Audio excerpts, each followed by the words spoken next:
All right, how's it going? Another one of my shot commentary thingies. Let me know if you guys are liking this series. I don't know. I just figured I would film a bunch of them over a couple of days and see if anything stuck. And if you guys think that there's maybe something more we could do with this, that would be more valuable to you guys. Like if you want to learn something specific, or if you want more insight on how I'm coming up with things, or why, or just maybe something more structured. Like, I'd love to hear what you guys want to see from this. But for now, we're just going to keep it real, keep it off the cuff. I'm just going to kind of brain dump in onto you guys. And yeah, let's go. So this is a shot from a video called Alienation from Nathan James. You've seen a couple stills from this before. This is just a wider angle of the work. And dude, I just our makeup artist Vida, her and her partner, the assistant, just absolutely crushed it. I mean, all of the line work done here with the airbrushing, which is such a cool detail, especially when you don't have a lot of time to do more prosthetics. Airbrushing is such a great way because, like, you're getting the impression of detail, but it's not necessarily three-dimensional, but it feels like it is in motion when you end up watching it. So they did a great job with that. But even still, like, all the prosthetic work here on the neck, in the back, in the front of the head, we have these pieces here in the brow. Super, just really good work. And I always love working with good makeup artists whenever I can. But this is really fun to see them transform people into sometimes completely different things. So again, working with the same methodology of the other shots for the alien, we didn't necessarily want to directly connect to her, right? Because this is the embodiment of feeling like you don't belong, right? So I never really wanted to light her with an eye light. And if it happened, it didn't really necessarily bother me, but I was trying to not do it as much as possible. So for a lot of these shots, you'll notice that we're always lighting her without an eye light, and it's just this dark, deep features, right, of this alien. So I really enjoy that. I mean, we basically threw a light through some shears. There's like a curtain on the side over here, and lights coming out that way. Super sighty. So we're getting just this really nice outline of her. And then the room tone is, again, one thing that I just do all the time is ceiling bounce. Ceiling bounce for days. I mean, it is such a quick way to get more detail in the room, and you can just set your exposure of that exactly where you need it to be, and it just evenly fills out everything. It's quick, it's easy, and when you don't have a lot of time, space, money, etc., when you're confined and you just need to control your contrast quickly, ceiling bounce. That is like the quickest way to do it for me. Um, and then the last kind of piece that is important here is this, screwed up lamp, which is, I don't remember if it was one of our bulbs with the B7s or one of theirs, whatever. But you get these cool patterns on the walls. I love when lamps are able to be used. And then the last thing is we have this sick cross hatching, checkered pattern of this wall, which gives us so much detail. And this wall is blank, but we made it interesting with this stuff, right? But the fact that this wall had texture is, makes this shot actually work. Now, this shot was in the middle of like a big B-roll sequence, so the camera's probably, I think I'm pushing in here or something. So I think I just kind of grabbed where there was no motion blur, so we could actually talk about it. If this was like the actual final shot, I would say, I would probably want to find a better way to frame this. But I think this camera shot was like moving in around her, in this kind of like editorial, mosaic sequence of the video. But if I had to critique my own work, I would say this, albeit it has a texture, this is kind of boring. This is kind of boring. So I probably would have framed this a little more methodically if we weren't moving the camera, that is. So that's my critique of my own work. What do you think, though? Does it suck? Is it cool? You like it? Whatever. All right. I freaking love this shot. This shot was, me and Nathan came up with this the day before we did this video. We basically flew out to North Carolina, North Virginia or West Virginia. North Virginia is not even a thing. I think it's Virginia, West Virginia. And we sat down in the hotel room and we just brainstormed the whole video the day before because we were just both so busy. We really couldn't have any time, so we just figured it out on basically the night before. And I love this shot because there's so many things to look at here. I mean, we got the whole video is dark and grungy and crunchy and has so much texture. Like the film grain in this is like, I really love how that came out. Shout out Filmverse, Arsenal for the color grading assistance. But yeah, I mean, it's just like we're crunching shadows. We're seeing texture. There's so much to look at here, and this is like an example of a really good shot. There's not much for me to critique, to be honest. I freaking love this little random light poking through. I love these kind of leading lines that are bringing us towards the center of the frame. I love these horizontal lines that are giving us perspective and more detail. I love how this is brown, so we get this outline of their heads, right? I love how we're super side lit, right? We're hitting him super sidey. We're hitting him, for the most part, pretty sidey. On the hand, sidey.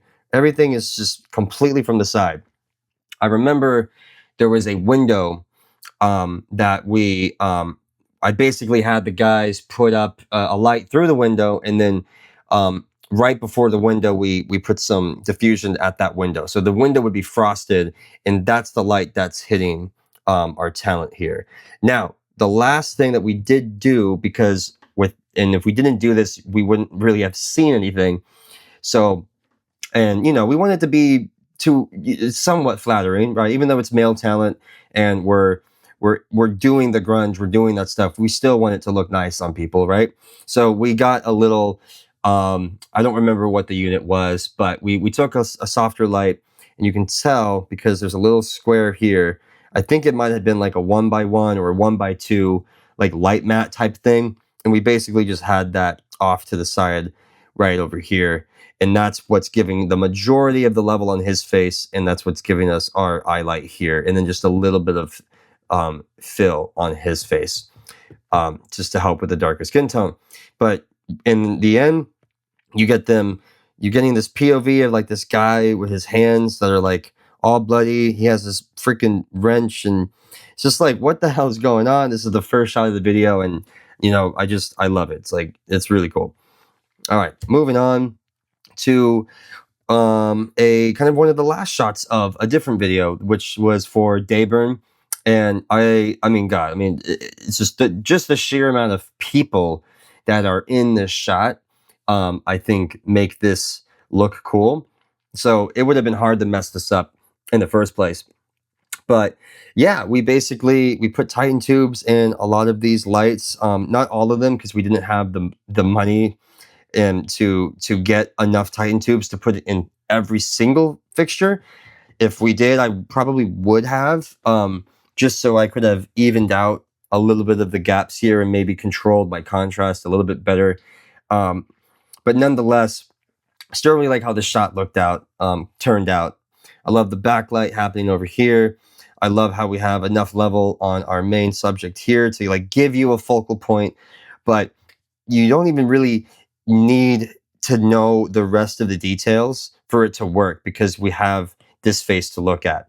And then from there, it's just bodies, and this is a great example of why production design or finding a good location is everything when you are on a budget.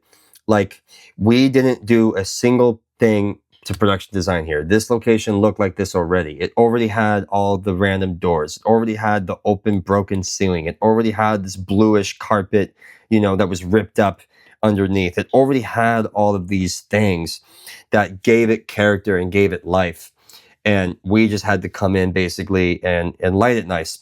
So this right here is lighting her a little bit. You can tell because of the way that the shadows are hitting here, right here.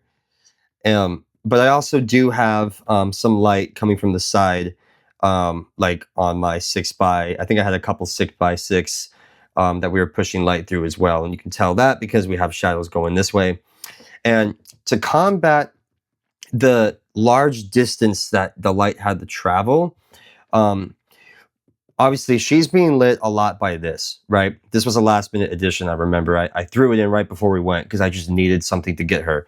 But if you look at the rest of the talent here, we did a pretty good job of getting like this level is relatively similar to this level, and that's relatively similar to this level, and it's relatively similar to this over here. And that was important. You know, there is some fall off. It wasn't perfect, but that was important to make it feel a little bit more natural and not like we're just lighting a small room with low ceilings.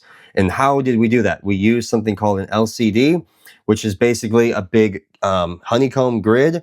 And basically what it does is it stops light that is closest to the source from essentially spreading, right? So basically, as the light goes out from, I'll draw it.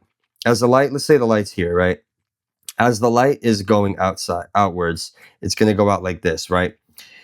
Our section one, let's call this section one, is going to have the most amount of brightness, obviously. And then section two is going to be probably like maybe half as bright, right? And then section three is going to be half as bright as that. So we're losing exponentially more light as we double our distance, right? So how do you combat that? So what an LCD does is it's basically a little honeycomb checkerboard grid like this. And what it does is it actually will stop light from kind of like this diode, right? It's going this way too. And there's a diode here that's going this way. And that's why, because it's so close, you're filling up, you're getting more light hitting itself in a small area. So how do you combat that? You use the LCD, and that lowers the amount of light that can hit the first part here. And it kind of essentially reverses the problem. So it slows down how much light is getting hit from close subjects, and then it does less and less impact as the light gets further away from the source. And what you end up getting is a significantly smoother and cleaner roll off from light to dark. If that makes any sense, I'm happy to re-explain that again later in a future video. And this is our last shot. I just wanted to show off the close-up of, if you've seen the other breakdown of this shot, you can go check it out if you haven't. But it starts off in like a full wide, which is over, wow, where is it? The full wide is over here. No edits.